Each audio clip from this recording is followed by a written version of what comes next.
NCB को ये साबित करना पड़ेगा अब कि वो अपनी ये छापेमारी, ये लोगों को पकड़ना इसलिए नहीं करती क्योंकि वो उगाही करना चाहती है। समीर वानखेड़े जो कि जोनल डायरेक्टर हैं एनसीबी के, उन पर ये इल्ज़ाम लगा है कि वो शाहरुख खान के साथ उनके बेटे की गिरफ्तारी के बाद पैसे की डीलिंग करना चाहते थे। क्या समीर वानखेड़े जिनके ऊपर गंभीर इल्ज़ाम लगे हैं उनको इस इल्ज़ाम रहते हुए जांच करनी चाहिए? बॉलीवुड के बड़े लोगों को पकड़ो, उनको बदनाम करो, उनसे पैसे लो और मामले को रफा दफा कर दो। इसीलिए मैं कह रहा हूँ कि कुल मिलाकर मामला अब पूरी तरीके से रायता हो चुका है।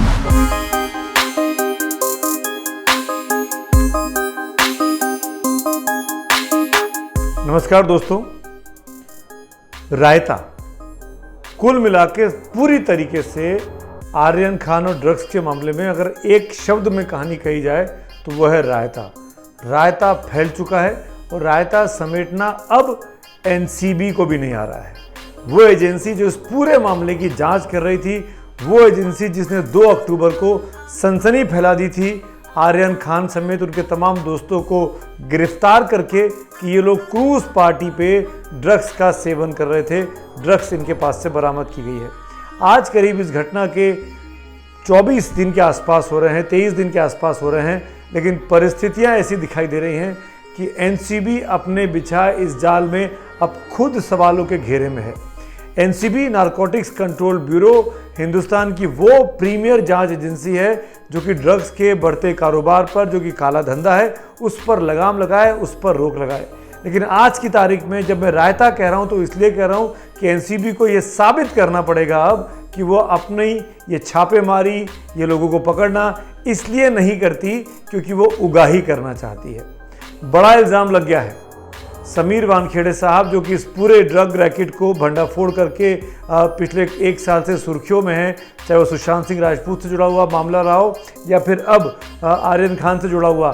समीर वानखेड़े जो कि जोनल डायरेक्टर हैं एनसीबी के, उन पर ये इल्ज़ाम लगा है कि वो शाहरुख खान के साथ उनके बेटे की गिरफ्तारी के बाद पैसे की डीलिंग करना चाहते थे। वो ये चाहते थे कि कुछ करोड़ रुपए, करीब 8 से 10 करोड़ रुपए उनको मिल जाएं, उसके एवज में वो उनके बेटे को शायद छोड़ दें या मामला हल्का कर दें। ये गंभीर इल्ज़ाम उस व्यक्ति ने लगाए हैं जो छापेमारी के वक्त गवाह बनकर एनसीबी की टीम के साथ जो मौजूद थे, गवई साहब, उनका जो बॉडीगार्ड है, उनका जो क्लोज एसोसिएट है, जो पूरे टाइम वहाँ मौजूद था, उस प्रभाकर सैल ने ये इल्ज़ाम लगाए हैं। सुनिए इसको। उन्होंने बोला ये पेपर पे साइन कर। मैं बोला सर ये ब्लैंक है, इसमें मैं साइन कैसे करूँ? वहाँ से फिर समीर वानखेड़े साहब आ गए, साइन कर रहे, काय होत नहीं त्याला, ऐसा बोला गया। फिर भी मैंने दूसरी बार ऑब्जेक्शन लिया तो इधर से किरण गोसावी सर भी बोले कर, कुछ नहीं होता करके भी मैंने, मेरे वास्ते कम से कम 9 से 10 पेपर पे उन्होंने साइन किया। हम लोग लोअर परेल पहुँचे तो पीछे से इनोवा क्रिस्टा आ गई सैम सर की, उसके तुरंत 2 या 5 मिनट के अंदर एक ब्लू मर्सिडीज आ गई। मैंने लंबे से देखा, फिर आगे गया तो उसमें पूजा ददलानी थी, एसआरके की मैनेजर, वो मैंने देखा उनको। फिर कई मीटिंग हो गई वहाँ पर 15 से 20 मिनट। अगर प्रभाकर की बातों में दम है तो क्या समीर वानखेड़े जो आज ये कह रहे हैं सफाई देकर कि उनको बदनाम किया जा रहा है, उनके पीछे जानबूझ के कुछ लोग पड़े हुए हैं, उनकी छवि को खराब करना चाहते हैं, उनकी बात अगर 1% को मान भी ली जाए कि समीर वानखेड़े को टारगेट किया जा रहा है, पर समीर वानखेड़े के पास ऐसी स्थिति में क्या आपको लगता है कि जिस व्यक्ति पर, जो कि जांच का सबसे प्रमुख व्यक्ति है, क्या वो निष्पक्ष जांच कर पाएगा? इस मामले के सामने आने के बाद एनसीबी ने इंटरनली अपने विजिलेंस डिपार्टमेंट को इसकी जांच सौंप दी है, जो कि ये जांच करेगी कि क्या समीर वानखेड़े का कंडक्ट, उनका व्यवहार प्रोफेशनल था या नहीं था, क्या वो वाकई में घूसखोरी के लिए, उगाही के लिए इस तरह का काम करते थे। ये तो इंटरनल इंक्वायरी हो गई, यानी एनसीबी के अधिकारी की जांच एनसीबी के अंदर की ही टीम करेगी, और वो टीम जब जांच कर रही होगी तो समीर वानखेड़े जो जांच कर रहे हैं, आर्यन खान और तमाम जो लोग पकड़े गए क्रूज पार्टी में, उनके खिलाफ क्या वो जांच करनी चाहिए? उनको उसका जांच अधिकारी रहना चाहिए। क्या ये ठीक नहीं होगा? मैं कुछ सवाल जानबूझ के आपके सामने थ्रो कर रहा हूं, सोचिएगा जरूर इस पे। इसी के बाद चीजें निष्पक्ष हो पाएंगी। क्या समीर वानखेड़े जिनके ऊपर गंभीर इल्जाम लगे हैं, उनको इस इल्जाम रहते हुए जांच करनी चाहिए? क्या उनको इस जांच से खुद ही अलग नहीं हो जाना चाहिए? या एनसीबी को अपनी छवि को साफ सुथरा और निष्पक्ष बनाए रखने के लिए ये ज़रूरी नहीं है कि इस जांच से वो समीर वानखेड़े को अलग कर दें और किसी और जिम्मेदार आदमी को ये जांच दी जाए? ये कुछ सवाल खड़े होते हैं। बीते 24 घंटे में जो घटनाक्रम बहुत तेज़ी से आर्यन खान और अनन्या पांडे के इस मामले में बदला है। ये इल्ज़ाम लगाया जा रहा है समीर वानखेड़े की तरफ से, उनके साथियों की तरफ से, कि एनसीपी जो कि नेशनलिस्ट कांग्रेस पार्टी राजनीतिक पार्टी है जो कि सत्ता में भी है महाराष्ट्र में, उसके नेता नवाब मलिक जानबूझकर समीर वानखेड़े को टारगेट कर रहे हैं, क्योंकि समीर वानखेड़े ने नवाब मलिक के दामाद को ड्रग्स के लेन देन के मामले में जेल की हवा खिलाई थी। नवाब मलिक से उनकी निजी रंजिश है। पर अगर नवाब मलिक लगातार सबूत देकर, हो सकता है कि सबूत डॉक्टर्ड हो सकता है कि सबूत बिल्कुल गलत हो, पर नवाब मलिक रोज एक डॉक्यूमेंट लेकर, एक कागजात लेकर, एक वीडियो लेकर लगभग हर 2 दिन में 3 दिन में सामने आते हैं और समीर वानखेड़े की छवि पर सीधा हमला करते हैं और ये कहते हैं कि एनसीबी का ये पूरा काम, नारकोटिक्स कंट्रोल ब्यूरो का ये पूरा काम बॉलीवुड के जरिए उगाही करने का है। हम पहले दिन से कह रहे थे कि समीर वानखेड़े जब से इस विभाग में आए, उन्होंने फिल्म इंडस्ट्री को टारगेट किया, महाराष्ट्र की सरकार को बदनाम करने का उद्देश्य था। बॉलीवुड के बड़े लोगों को पकड़ो, उनको बदनाम करो, उनसे पैसे लो और मामले को रफा दफा कर दो। चाहे वो सुशांत सिंह राजपूत के मामले में आपको याद होगा, दीपिका पादुकोणे से पूछताछ हुई थी, बॉलीवुड की नंबर 1 हीरोइन मानी जाती हैं वो, और श्रद्धा कपूर एक्ट्रेस वहाँ पहुँची थी, और भी कुछ एक्ट्रेस के साथ आज से कुछ महीने पहले पूछताछ हुई। और अब अनन्या पांडे, जो कि कहा जा रहा है कि आर्यन खान के साथ एक व्हाट्सएप चैट में, जो कि करीब 2 साल पुरानी चैट है, वो सामने आई है, जिसमें अनन्या पांडे, एनसीबी के सूत्र ये कहते हैं, एनसीबी के करीबी लोग ये कहते हैं, अनन्या पांडे ने कुछ वीड, गांजा जो है वो देने की बात कही थी कि वो आर्यन खान तक पहुंचा देंगी। इसीलिए अनन्या पांडे से 2 दिन पूछताछ हो चुकी है। आज होनी थी, लेकिन आज अनन्या एनसीबी नहीं पहुंची है। अब तक की, जब मैं ये वीडियो को रिकॉर्ड कर रहा हूं, तब तक अनन्या वहाँ नहीं पहुंची थी।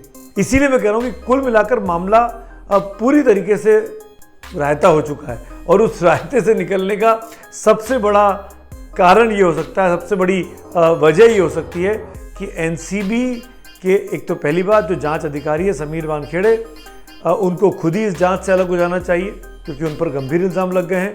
एनसीबी को अपने किसी और वरिष्ठ, सुलझे हुए और गैर विवादित आदमी को इस जांच में लगाना चाहिए।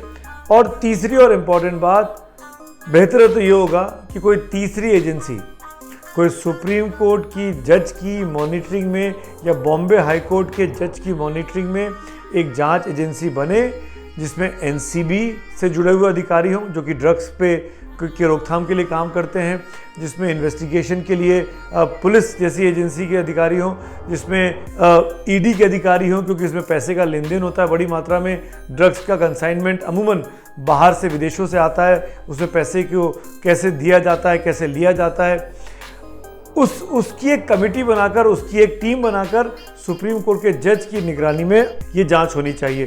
तभी चीज़ें साफ हो पाएंगी, स्पष्ट हो पाएंगी, इस पूरे मामले में सच्चाई क्या है। एक चीज़ और कहना चाहता हूँ इस वीडियो में, आर्यन खान के पास से जो अभी तक जानकारी है, 2 तारीख की रात से वो जेल की सलाखों के पीछे हैं, आज हम 25 तारीख को बैठे हुए हैं।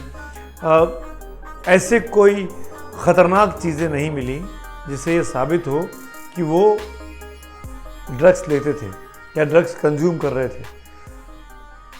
एनसीबी ने कहा कि उनकी व्हाट्सएप चैट को देखकर ऐसा लगता है, उनके पास से जो इलेक्ट्रॉनिक गैजेट्स मिले हैं उनको ट्रेस आउट करने से लगता है कि वो ड्रग माफिया के संपर्क में थे। आर्यन खान अगर दोषी हैं, अगर वो किसी ड्रग स्मगलिंग रैकेट का हिस्सा हैं, तो उनको बहुत कड़ी सज़ा मिलनी चाहिए। इतनी कड़ी सज़ा मिलनी चाहिए कि देश में एक तरह का एग्जाम्पल सेट हो कि चाहे कितने भी बड़े बाप का बेटा क्यों ना हो, अगर वो गलत करेगा तो भारत के कानून से बड़ा नहीं है। बिल्कुल। और इस काम में अगर उसके पिता का नाम आता है, फैमिली का नाम आता है, तो उन तक भी जांच जानी चाहिए। इसमें मुझे कहने में कोई दो राय नहीं है। आर्यन खान बड़ा नाम है। आर्यन खान को पकड़कर एनसीबी ने लगातार बीते 23 दिनों से लगातार सुर्खियां बटोरी हैं, उसकी खबर लगातार सुर्खियों में रही है। पर मेरा ये कहना है कि अगर आर्यन खान दोषी नहीं है और आर्यन खान को गिरफ्तार दिखाकर Sameer Wankhede and team, NCB की जो टीम है वो उगाही के धंधे में लगी थी, ये साबित हो जाता है, तो उन पर भी उतनी ही कड़ी कार्रवाई होनी चाहिए, क्योंकि आप अपने सरकारी पद का बेजा इस्तेमाल कर रहे हैं, पैसे उगा रहे हैं, धन अर्जित कर रहे हैं, वो भी गलत तरीके से ब्लैकमेल कर। इसीलिए अगर निष्पक्ष जांच हो, निष्पक्ष जांच एजेंसी के तहत जांच हो, खासकर एनसीबी के कंडक्ट की इस पूरे मामले में जो लास्ट ईयर से शुरू हुआ सुशांत सिंह राजपूत की मौत के बाद से लेके और अब तक, ये बहुत ज़रूरी है, जिससे ये चीज़ें साफ होंगी कि एनसीबी जो अचानक से सुर्खियों में आई, जो एनसीबी कभी भी सुर्खियों में रहती नहीं थी, वो क्या वाकई में ईमानदारी से काम कर रही है या नहीं कर रही है, ये साफ होना देश के लिए बहुत ज़रूरी है।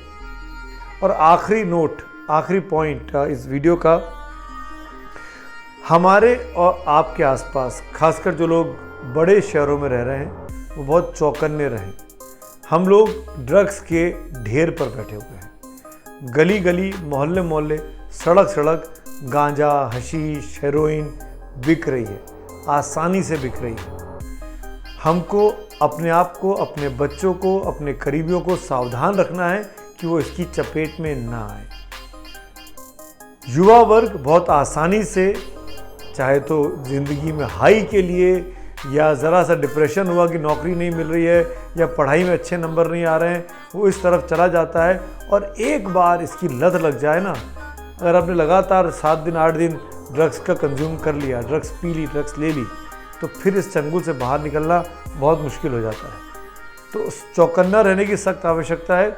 और इसमें सबसे बड़ी बात है कि जांच एजेंसियों को, पुलिस को, लोकल पुलिसिंग को बहुत चौकन्ने होकर काम करना चाहिए, जो कि नहीं करती हुई दिखाई देती। चाहे वो मुंबई की हो, चाहे वो दिल्ली की हो, चाहे वो यूपी की हो, चाहे वो हरियाणा की हो, चाहे वो मध्य प्रदेश की हो, किसी भी राज्य की हो, नॉर्थ ईस्ट की हो, पंजाब की हो, हर जगह ड्रग्स पनप रही है, फैल रही है। बड़े बड़े कंसाइनमेंट आपने सुना होगा, जब मुद्रा पोर्ट पे आए थे अफगानिस्तान से, हज़ारों करोड़ के वो आ रहे हैं, देश में डिस्ट्रीब्यूट हो जा रहे हैं, और वो कहाँ जा रहे हैं? हमारे और आपके करीबियों के पास जा रहे हैं। उसके रोकना बचाना सामाजिक तौर पर हमारी जिम्मेदारी है और प्रशासनिक तौर पर पुलिस व्यवस्था की जिम्मेदारी है। और अगर हम ये जिम्मेदारी नहीं निभाते हैं तो हमारे देश का युवा वर्ग खोखला हो जाएगा। ये देश जो कि तेज़ी से आगे बढ़ सकता है, दुनिया में अव्वल दर्जे का देश बन सकता है, वो अव्वल दर्जे का नशेड़ी देश बन जाएगा।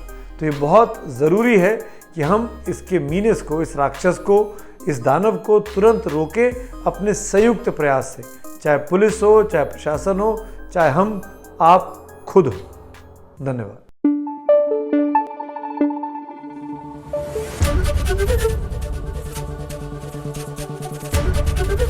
एबीपी न्यूज आपको रखे आगे।